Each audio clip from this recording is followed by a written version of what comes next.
Assalamualaikum warahmatullahi wabarakatuh. Yang terhormat Ibu Erna Nida SPDM PhD dan Ibu Halidatul Nuzula SPDM PD selaku dosen pengampu mata kuliah retorika.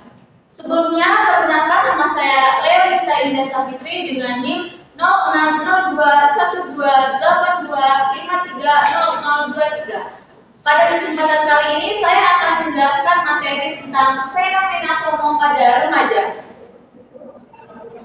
FOMO atau Fear of Missing Out merupakan salah satu isu psikologis yang seringkali dialami remaja, terutama di era digital saat ini. Nah, beberapa berita menampilkan bahwa FOMO ini sering dialami oleh remaja, di mana mereka berperilaku tidak mau ketinggalan tren, ingin selalu update, bahkan mereka berperilaku ekstrim hanya untuk terlihat gaul oleh teman sebayanya. Nah, dari contoh ini dapat kita lihat bahwa FOMO bukan hanya sekedar rasa ingin ikut-ikutan, tetapi hal ini juga sudah menyentuh pada aspek emosi, mental, dan perilaku remaja. Selanjutnya di sini saya akan menjelaskan apa itu pengertian FOMO. FOMO atau Fear of Missing Out menurut Prissy Gillespie pada tahun 2013 merupakan perasaan tidak nyaman karena takut kehilangan momen ataupun pengalaman penting yang dialami oleh orang lain. Hal ini ditandai dengan dorongan untuk selalu terhubung dengan aktivitas orang lain melalui internet ataupun media sosial. Lalu menurut JWT Inteligensi pada 2012, FOMO merupakan perasaan gelisah dan menyita perhatian ketika seorang merasa hal-hal yang dilewatkan, terutama aktivitas atau kepemilikan milik teman sebayanya.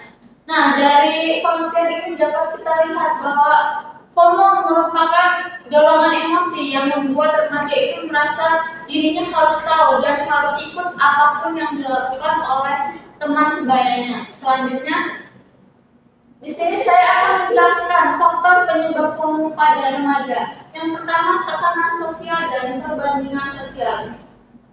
Nah, biasanya remaja yang mengalami FOMO ini akan terus-terusan membandingkan dirinya dengan kehidupan temannya. Misalnya, ketika dia melihat postingan temannya sedang berliburan di luar kota, dia melihat postingan itu lebih menarik dan dia langsung merasa tidak percaya diri karena dia tidak bisa melakukan hal itu. Yang kedua adalah kebutuhan untuk selalu terhubung. Biasanya orang yang mengalami FOMO ini akan bergantungan pada media sosial sehingga dia sangat sulit jauh dari ponselnya. Yang ketiga itu rendahnya harga diri dan kurangnya kepuasan diri. Biasanya orang yang mengalami FOMO ini kurang percaya diri. Dia selalu membandingkan kehidupannya dengan kehidupan teman sebayanya. Yang keempat, intensitas penggunaan media sosial yang terlalu tinggi. Penggunaan media sosial yang terlalu sering membuat remaja itu mudah terpengaruh oleh teman sebayanya, seperti dia harus ikut apapun aktivitas ataupun hal yang dilakukan oleh teman sebayanya. Yang selanjutnya itu ada pengaruh lingkungan pertemanan. Ketika kita hidup di lingkungan pertemanan yang selalu memamerkan aktivitas ataupun pencapaian yang dimiliki oleh orang itu, biasanya rasa FOMO itu akan semakin meningkat. Yang selanjutnya, dampak FOMO pada remaja. Yang pertama, penurunan kesejahteraan psikologis. Remaja yang mengalami FOMO itu akan lebih mudah merasa gelisah, stres, bahkan merasa hidupnya itu tidak tenang karena dia itu ingin selalu mengikuti apapun yang dilakukan oleh temannya. Yang kedua itu meningkatnya kecemasan sosial dan perasaan tidak aman ataupun insecure. Jadi orang yang mengalami FOMO ini akan merasa insecure jika dia tidak bisa mengikuti standar kehidupan temannya itu. Yang ketiga, ketergantungan pada media sosial. Biasanya orang yang mengalami FOMO ini itu sulit untuk menghindari media sosial. Dia eh, memiliki perasaan dia itu harus selalu update dan selalu mengikuti tren. Jika dia kehilangan sedikit waktu pun dia akan merasa hidupnya itu kurang update. Yang keempat, penurunan fokus dan prestasi belajar. Karena dia terlalu bergantung kepada media sosial, saat belajar pun dia kadang bolak-balik membuka media sosial karena takut ketinggalan tren.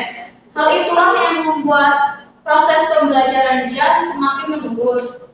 Yang terakhir itu melemahnya interaksi sosial secara langsung. Biasanya karena dia terlalu sering komunikasi di media sosial, saat bertemu langsung dengan temannya ataupun orang lain secara langsung, dia akan kesulitan berkomunikasi.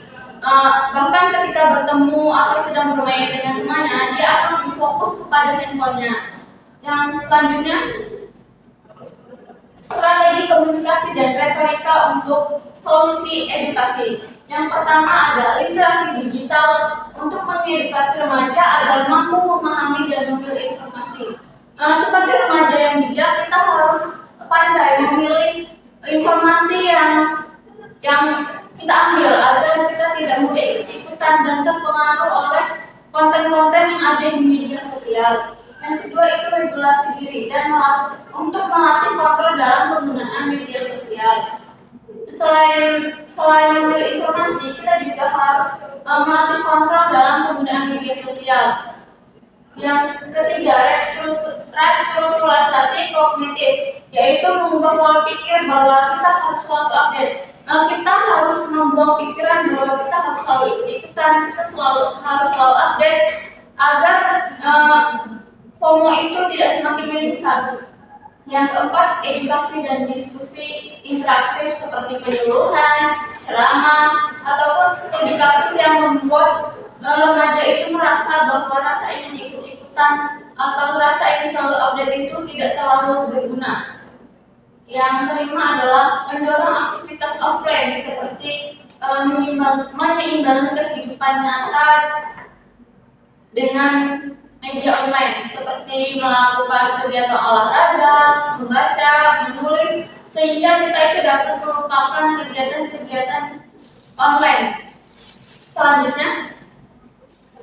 Selanjutnya upaya remaja mengurangi FOMO. Yang pertama, mengatur waktu dalam penggunaan media sosial. Sebagai remaja yang bijak, kita juga harus pandai mengatur waktu dalam penggunaan media sosial agar kita tidak terlalu kecanduan dalam menggunakan ponsel kita. Yang kedua, memilih konten positif dan menghindari akun pemicu perbandingan. Selain mengatur waktu, kita juga harus pandai memilih konten supaya wawasan kita itu juga menambah banyak. Kita bisa memilih konten seperti konten edukasi, informasi, supaya kita itu tidak terlalu fokus pada berita-berita yang tidak jelas. Yang selanjutnya ada mengembangkan hobi dan aktivitas online. Selain mengatur waktu dan memilih konten positif, kita juga bisa mengembangkan hobi agar kita lupa pada kegiatan-kegiatan yang ada di media sosial itu.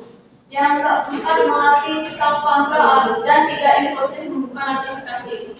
Nah, ketika kita sedang belajar ataupun sedang melakukan kegiatan offline, kita juga dapat mengontrol diri supaya tidak langsung membuka notifikasi ketika ponsel kita itu berbunyi, supaya kegiatan kita itu tidak terganggu. Yang kelima itu membangun relasi nyata dan kepercayaan diri dari aktivitas nyata, bukan validasi online. Nah, selain itu kita juga harus memperbanyak kegiatan di dunia nyata supaya kita mempunyai teman banyak, terus kenal dengan dunia luar, dan kita jadi tidak bergantung kepada media sosial. Selanjutnya,